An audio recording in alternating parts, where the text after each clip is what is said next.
Perhaps a bit of introduction. So I'm a medical doctor by training, and I work in health economics, economic evaluation in the various hospitals. And my job is actually to perform economic evaluations for mostly the French government. Now, what I will try to do in this short, not too long presentation, is see how it can contribute to the clinicians mostly in their day-to-day work, either as researchers or as just enlightened members of different committees in the hospitals or at the Ministry of Health or at the regional levels. So this is a bit of outline, basically looking at what health economics is not, before we start embarking on what it is, just because there are so many misconceptions that I can see when I talk with my colleagues, that I thought this would be the first step in this presentation. So everyone should remember that when we talk about health economics, it starts with health. And so it's not cost accounting. It's not looking at the costs of something and deciding whether it's cheap or expensive. It's really looking at the benefit provided. And that is really the most important thing. I mean, even if you stop now, if you remember that, it's really the most important thing. It's trying to find how much money you need to pay in order to gain health. And it's not reducing health expenditures. It's not hospital profitability. And more importantly, I've heard quite often the statement that in health economics, you want people to die because then they don't cost anything. It's wrong morally and also mathematically, because we put also a value on people being alive.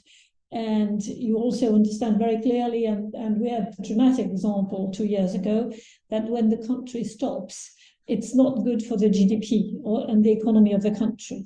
So anyway, it's not a good idea that people are sick, and it's not a good idea that people are dead, either for the country as a whole or for the economy in particular.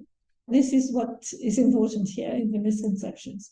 So now, what is it and how relevant is it to your practice? I think increasingly we have requests from colleagues who have to understand how much costs their specialty, either because everyone now asks about cost in health economics and health expenditures and why we're spending so much and why there are treatments that cost 2 million. But more importantly, in your daily practice, either in clinical trials of expensive new technologies, or because at the hospital you take part into various committees, most often at the pharmacy deciding the formularies, for example. Also, you will be involved at the national or regional level to help make decisions. Well, it's for drugs, but at the moment it's mostly in the case of robotic surgery, for example. You tend to have in your hospitals, at least in mine, some pretty active and not to say aggressive pharma reps who show you health economic studies of various quality, but the objective of which is to demonstrate that if you buy their product, you will save pots of money and become a rich hospital. Of course, that's never true. And so another objective here is to be able to critically appraise the data that is shown to you, and sometimes in a not very rigorous manner. So this is an example of why health economics has become a household topic. We had an ad campaign in the bus stops in France, which was sponsored by, I think, Médecins du Monde, but then which had to be stopped because there were formal complaints from the industry. And so you see, it's really a national discussion, debate in most countries. Another example in the UK, and so it's nice because Professor Jalen will be able to discuss that later, it's the use of cost effectiveness, so health economic studies by the NICE, and how the decisions, again, get into normal newspapers, not only medical journals. So there was a guidance on a breast cancer drug. And what I want you to look at, because this is what we will be talking about, is the last sentence of the slide. The company's base case ISA, so ISA means incremental cost effectiveness ratio, and we'll discuss what that is For Capsida, compared with lavatinib, capecitabine was £167 per quality gained. So this is exactly how you present the result of an economic evaluation. It is how much money do you have to pay on top of what you are today paying in order to gain an additional amount of health. And for economic evaluations, health is measured in QALYs. I'm sure it's an acronym you've heard, and we'll go into what it is. Basically, health economics is measuring how much you need to commit to a technology in order to improve health outcomes. If there is no improvement in health outcomes, then I'm not sure there's any need to do an economic evaluation, unless the technology is, or the new one is much cheaper. And this is what we do in non-inferiority studies, for example. So now, why do we do economic evaluations at the national level? It's because normally the job of the scientific advisor to the Minister of Health, not necessarily the Minister of Health, we'll see why, is to maximize the health gain to the population under budget constraint. So say you have 250 billion, that's about health expenditures in France, and you want to spend it in order to maximize the amount of health that will be produced for your population. And the way to do that is economic evaluation. I've mentioned that it's exactly what you do without even thinking about it at home with your household budget. You have a certain amount of money, which I suspect could be less than 250 billion. However, you try to maximize the satisfaction that you derive, you and your family, from the money. And so what you call satisfaction is called utility by economists, but it is exactly the same idea. You have a certain amount of money and you want to get the best you can out of that money. So for you, it's easy. Again, you usually know very well what you want and how much it costs and how much money you have to spend on it. In health, it is slightly more complex. One reason for that is that it's not you choosing between different options. So here, I've put a slide where you have to decide whether you want to pay probably around €100,000 for the nice hoodie that is on the left, which is designed by Vuitton and has Swarovski crystals. That would be roughly 100,000 more than the jumper that is on the right, which is the ugliest I could find, but you may have worse. And so for you, it will be a quick decision. Either you don't have 100,000, so that's gone, or you have, but then you are just asking yourself, is it worth paying that for the hoodie? And it's easy because you are the one with the money, you are the one with the decision-making process, and you are the one who's going to wear either the hoodie or the Father Christmas thing. So it's fairly straightforward. And again, it's the sort of decision you take 10 times a day. Now, in healthcare systems, the issue is that, at least in European countries where you have state-sponsored welfare system, the person who pays, the person who decides, and the person who consumes are three different stakeholders, and there's no market. So you do not have a price tag for a strategy. You have a price tag for drugs, but not for the whole strategy. So if you talk about hepatitis C, for example, you know how much the drug costs, but you have to price the complications averted or the side effects. And that is what I call the price tag. And that's just the cost. And then you have to calculate the amount of health that will be produced by the given technology. And so whilst you have, without thinking, the decision process of how much more am I ready to spend for a better jersey, that does not exist in the healthcare system. Just one sentence to say about why I think it's not a good idea that there would be a free market for health. It's mostly because the people who advocate free market argue on freedom and say that it is your choice, you as an enlightened citizen, to spend your money either on healthcare or health insurance or on any other type of good you may like holidays or having a better car or eating better food. In favor of that argument is the fact that education, food, safe housing and transportation do contribute to your health. And so it's not stupid. Against that is the overall concept that you're free, because you are free to choose between two types of food, perhaps, but if you have a disease, you're not free. And so this whole concept that it's better to have a free market for health as well as education or other goods is wrong, because when you're sick, you're no longer free of making informed choices. So back to health economics. Health first, economics afterwards. How do we measure the quantity of health deriving from an intervention? So this is something you all know by heart. It's what you call endpoints. Outcomes, endpoints, primary endpoint, secondary endpoint.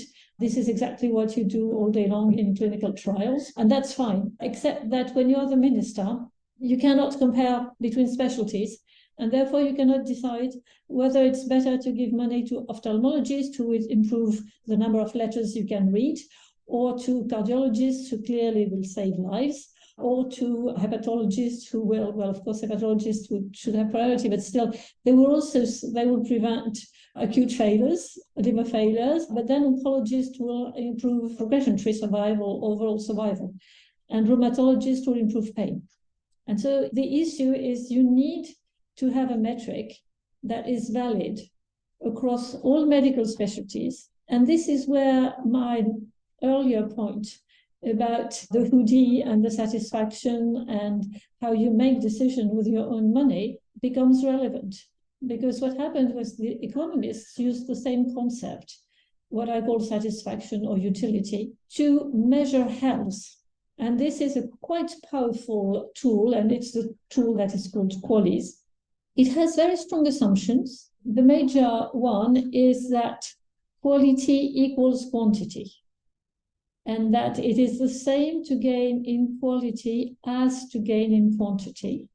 And so you can multiply them. And this is what becomes QALYs. Again, it's a very strong assumption, and then there are other issues, but this is how it's done. And you understand QALYs very easily if you understand that it's exactly satisfaction or utility.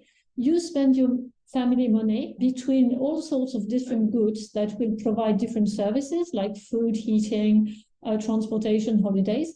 And you can do it very easily because you transform everything into utility or satisfaction. And so same here, same idea, quantity equals quality, you can multiply them, and with that, you produce QALYs. So QALYs can be represented graphically, and basically this is what also we do in clinical trials. You have on the vertical axis the quality, and on the horizontal axis the quantity of life. And so you can gain QALYs either by increasing quality or increasing quantity or both. And when you have that representation, QALYs gained is the area under the curve, basically, or between the two curves.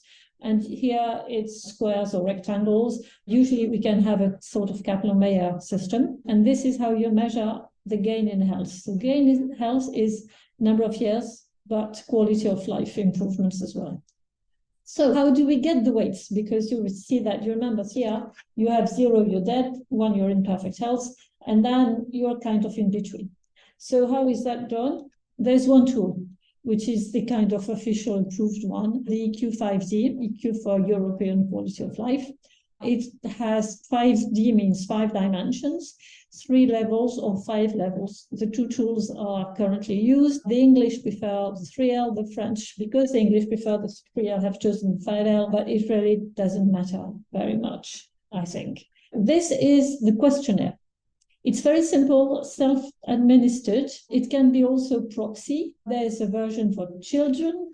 And there's also now validation of a recall system. So if you missed a visit, you can ask the patient, how did you feel 3 months ago? So that's quite a powerful tool. So basically, this is the 5L. You check a box.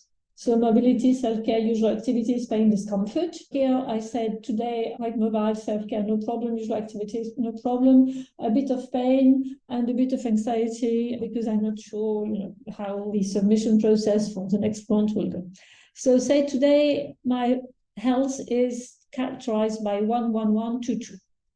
Then I go to the table for the French values. So there's one for each country. It's called the value set. It's published. And then I look at the string of figures that I had. And so 11122 corresponds to 0.5756. So this is the weight for my quality of life today. And so if I do it 3 months from now, I will have, and then 3 months, and then 3 months, I will have a kind of a Kaplan-Meier curve, which will allow me to calculate the amount of health that I have.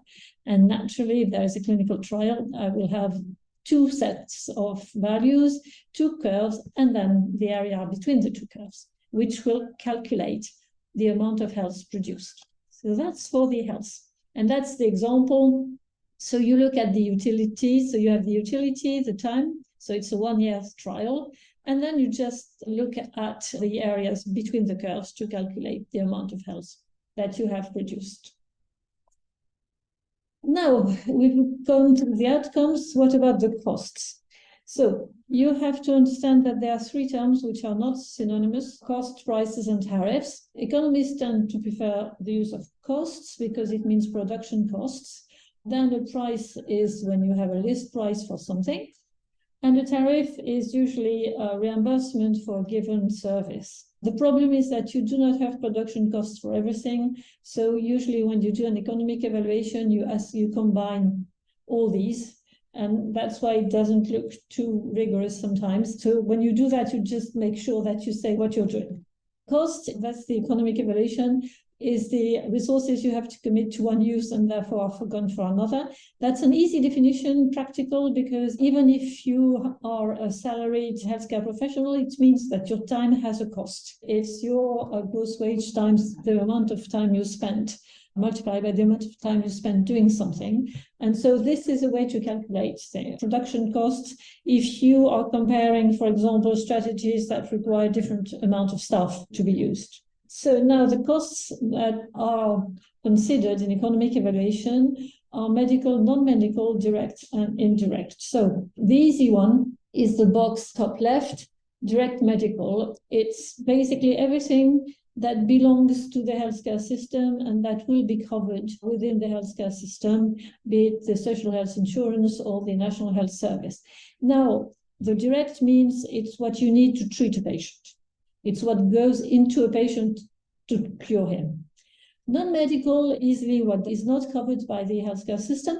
However, this border, if you see my mouse here, between the two is quite open because there are, for example, in France, homeopathy, which was here, went there, and sports, exercise, supervised exercise, which was here, up, went there. You can cross over from non-medical to medical when the healthcare system decides that it's worth being reimbursed. Now, the bottom line, if we go to the indirect non-medical, so the bottom right, this is the consequences of the disease on the environment. So lost productivity, sick leave, premature death. Normally, this is not taken into account in the primary evaluation, but sometimes it's very relevant. For example, in Alzheimer's disease, if you have people who stop working prematurely, then you may want to take that into account. But it is a secondary evaluation. And then the most difficult box is the bottom left, the cost of prolonged life. So what does it mean? It means that you had a patient with cirrhosis, liver cancer, you do a liver transplant, and then because they stay alive, they have time to have lung cancer. And so should you count the cost of treating lung cancer into the cost of the treatment for the liver disease? So the answer is usually no. You will keep in that box only diseases that affect the same system. So if there is a second cancer or second cirrhosis on the transplanted organ, you would put it here.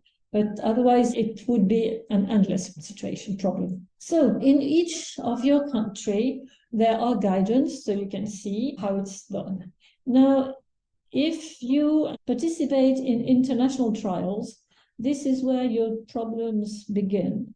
Because I know the pharma industry often does what they call customization, which means they have an international trial, which was conducted in Russia, China, the US, and then they would put costs from the UK or France or Germany on the resources that were collected during this trial, so length of stay.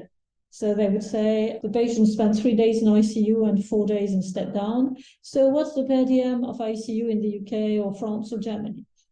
That's very wrong mathematically, because costs and resources use are not independent. When you have very expensive hospital care, you tend to spare it. And so normally you cannot do that. Most people do it. But if you're going to do it, the first step is to check that you do not have differences in practice pattern between countries. So you have the data from your trial on the number of days in hospitals or ICU from the different countries. And the first test is to check that they're not too different. If they are, then you shouldn't attribute the unit costs to all countries. Basically, you have the guidance from NICE, the guidance from the French. They don't say the same thing, but we can live with that. It's easiest in the UK because they use prices, so it's what is paid, the reimbursements. They have a reimbursement list that are public. So for economic evaluation in healthcare, basically you just add costs as an endpoint to your study. So it's a secondary endpoint. You collect everything that is relevant for the treatment of patients during the trial, and then you value it using your costs or prices from your country. And then, like any other endpoint, you estimate the difference, the 95 confidence interval of the difference, and so on. And then what do you do with that? You put it on the cost effectiveness plane. So this is the tool with which we work. It's a 2-dimension. And again, the horizontal axis is something you're very, very familiar with. The horizontal axis is like the one you have in meta-analysis or in forest plots. On the right, the new technology is better. On the left, the new technology is worse. So it's exactly the type of notation you would have in a forest plot or meta-analysis. What we do with economic evaluation is that we add the vertical axis, and this is the difference in costs. So top, the new technology is more expensive.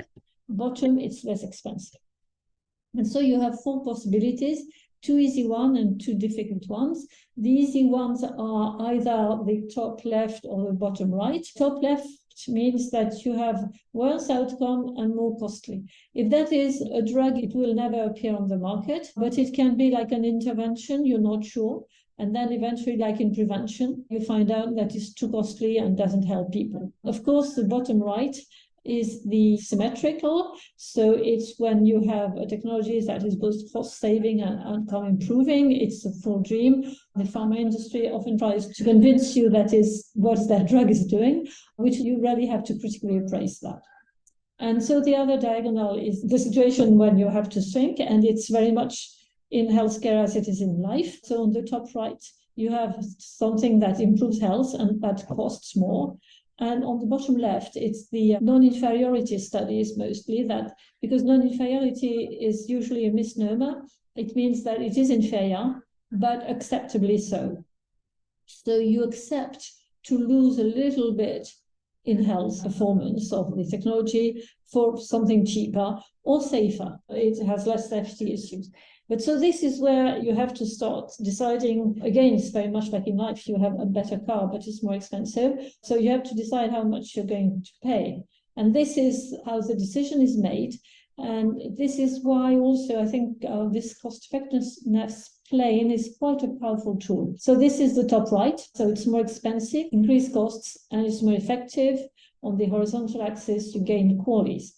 And as you know, the difference in costs divided by the difference in QALYs is exactly the slope of the line that would connect your point to the origin. Your technology allows to gain this in health for this more money. And so you draw with those coordinates, you have a point. And then if you connect the point to the origin, the slope is the ISA. So it's immediately easy to read it on the plane. And so how much should you pay for, again, in 1 QALY? So again, 1 QALY is 1 year of additional life in good health. There are recommendations from the World Health Organization and also from the NICE in the UK, the WHO, says that anything which is less than 1 per capita GDP, so for France would be 35,000 euro, to gain 1 QALY is cheap and you should go for it. And then what is too much is something between 3 and 5 times this figure. And in the UK, the official figure, which varies from year to year, is around £30,000 per QALY. So when people ask you how much is a year of life worth, these are the recommendations. And as you see for WHO, they're clearly adjusted to the country's wealth, which is exactly the same as in life, because whether something is too expensive or not too expensive clearly depends on how much you have to spend. So this is the same cost effectiveness plane, except this study was looking at where you're reluctant to go, which is the down bottom left. It's the non-inferiority study. It's called decrementally cost effective. And what is interesting and quite funny is that you see this article was published in 2009 and it has almost never been cited, despite the fact that it's a pretty good journal. I think it's because we don't want to do that. It's like at home, you don't want to reduce spending. Or if you do, you really start with things that don't give you any satisfaction, like you subscribe to magazines you don't read or to a sports club you don't go to. So this is where you start before you stop eating or become homeless. But this is what we do in non-inferiority studies. So some examples in liver disease. This is completely public data from the French Health Authority. It's Tecentriq versus sorafenib for hepatocellular carcinoma. And so just to show you how it's calculated, you have first column is the cost of the strategy. So sorafenib and then Tecentriq. Second column is how many QALYs you have by each strategy. Third column is how many years of life. APHP is years living in French. And then basically the only calculation you have here, this is the ISA in French. You say it's the cost of Tecentriq minus the cost of sorafenib divided by the QALYs or years of life of Tecentriq minus the QALYs or years of life with sorafenib. And so you just divide one by the other and you get the point estimate. Once you've managed to get the figures here, it's very, very straightforward. And so what do you do next? Here you have, usually in the pharma industry, well, you want to get drugs on the market as early as possible. And patients want to have access to the new drugs as early as possible.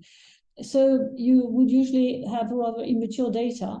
But then because you are talking about expensive drugs, you want to extrapolate the survival, then expand the cost of the drug over a longest possible time period.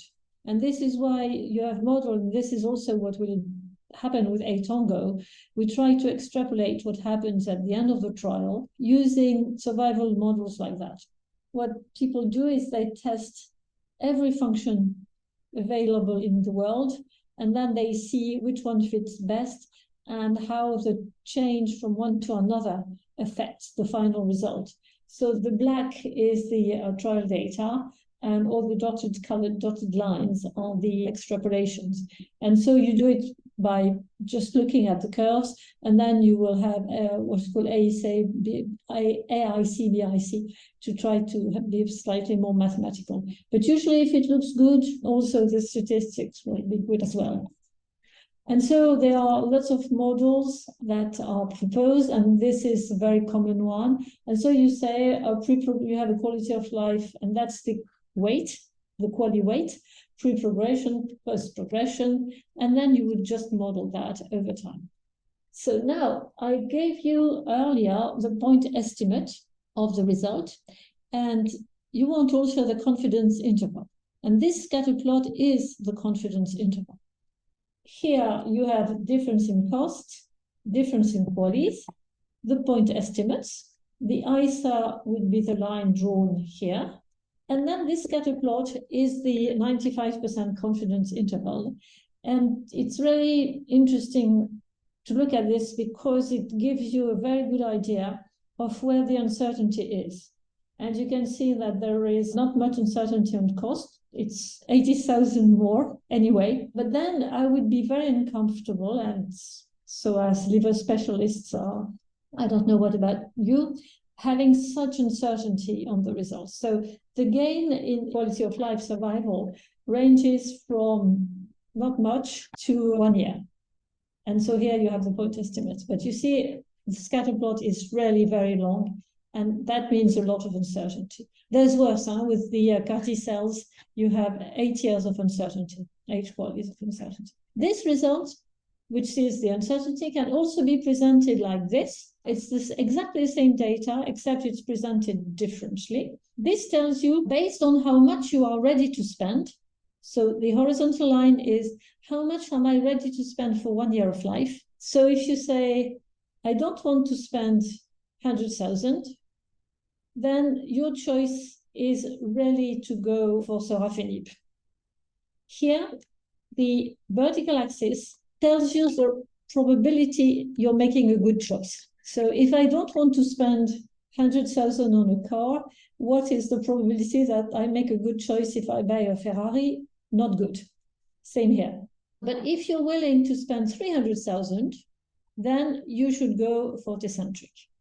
So same data, just presented slightly more intuitively, perhaps, than with the scatter plot. It's called the acceptability curve. This is, again, another example, hepatitis C and hepcludex. Here you have the scatter plot, here the point estimate, the ICER would be the slope here, acceptability curve, and another type of uncertainty analysis is called the tornado diagram. You vary each parameter in the model one by one, and you see which one has the greatest influence. Here it's the seroconversion that has the greatest influence, and then you have other various parameters that also will change the result. In that case, the line here is the median ICER, so the slope here, and then you can go minus or plus, depending on each parameter.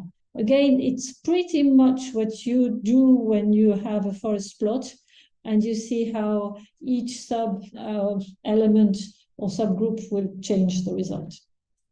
This is just to show you what we did with a model when we couldn't do a trial at first, so it was rather the preliminary study to a trial which is ongoing in France on 2 surveillance strategies for HCC. And so basically we had just a model because we didn't want to do the trial without testing what happens. So you have patients who have cirrhosis, and then either they live with cirrhosis or they evolve to nodules, which can be treated with radiofrequency or liver resection or taste, and then liver transplant, sorafenib. And with that, this is what the results look. So here, same scatter plot. If you do MRI instead of just ultrasound, the ICER is here. There is a lot of uncertainty, acceptability curve. And here you can see that the greatest source of uncertainty is the risk.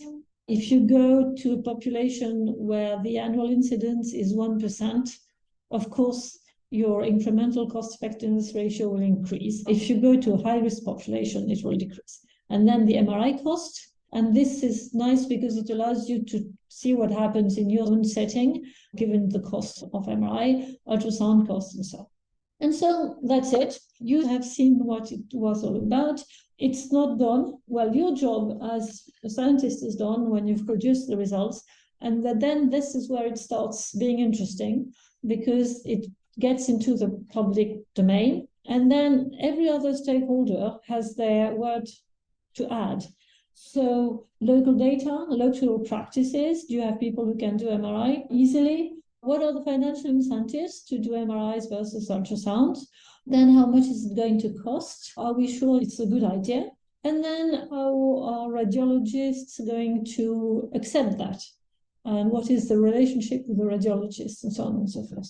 So it's just to understand that the figure is okay, but you have in the real world lots and lots of other elements that will contribute to the decision. Oh yeah, that's to show what happened in the UK, that eventually the rational decision was reversed because the population did not tolerate it. Health economics in context. So that's it, and thank you very much for inviting me to do this. It was fun.